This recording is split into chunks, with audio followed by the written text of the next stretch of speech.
In the conference, there's a lot of discussion about deal killers. And there are a lot of deal killers. And one of the things that's discussed is the fact that business owners are, without a doubt, the number one deal killer. And that's true for a lot of reasons. I almost killed my first deal 30 years ago, and I almost killed this deal. The primary reason that I almost killed our deal was because of, one, my impatience. I was getting impatient with the process, even though I knew it was going to take a year. It just wasn't moving along fast enough to me. So if it wasn't for my generational equity deal maker, if it wasn't for him, I can assure you my deal would have died probably multiple times. In fact, he even told me, he said, a deal has to die 3 or 4 times before it completes. I had never heard that, but he reminded me of that multiple times. And there was times where I told him, I said, call him up and tell him I'm done.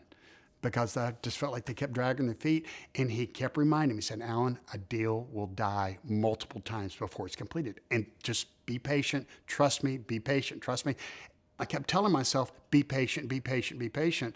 And sure enough, he told me, he said, Alan, this time next month, you're going to look back and you're going to thank me. And sure enough, that's the way it worked out. One of the deal killers that is talked a lot about is greed. That greed is worse than poison when it comes to killing a deal. And the reality of it is, if you know your value going into it, and you know, this is my value, you should know going in, okay, well, that's my value. I'm going to go to market and find out what the company's really worth. And you find out what it's really worth when you get offers. Well, if you get good offers, then you need to be happy with that. And if you start getting greedy and wanting more and more and more, well, then you're never going to be happy and you're never going to sell, because you're never going to exit the business. You're just never going to be happy. And that's just lack of planning and lack of decision making. We as business owners think that, of course, we know our business better than anybody else, and we can sell our products and know everything about our company. And we're good salespeople, and we think we're good negotiators, and typically we are. We are good negotiators, and we are experts in our business.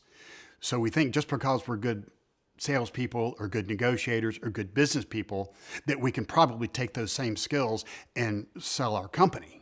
If I can sell my products, I can probably sell my company. If I can negotiate the sale of my own products, I can probably negotiate the sale of my own business. And the reality of it is, those are absolutely 2 completely different skill sets. In fact, a person that can sell a business, I would say they probably can't sell products for a company, because it's such a completely different skill set. And the negotiating that goes on, I think I'm a pretty good negotiator when it comes to negotiating the products and services that my company sells. But when it comes to negotiating the sale of a business, there's so much to it that you just have no idea of what you're doing. And if you try to do it on your own, you're going to end up negotiating yourself into a corner. In fact, you may end up negotiating things that end up hurting you, and you thought you won that negotiation, when in reality, you probably just gave things up that you don't even realize what you gave up. It's a completely different skill set.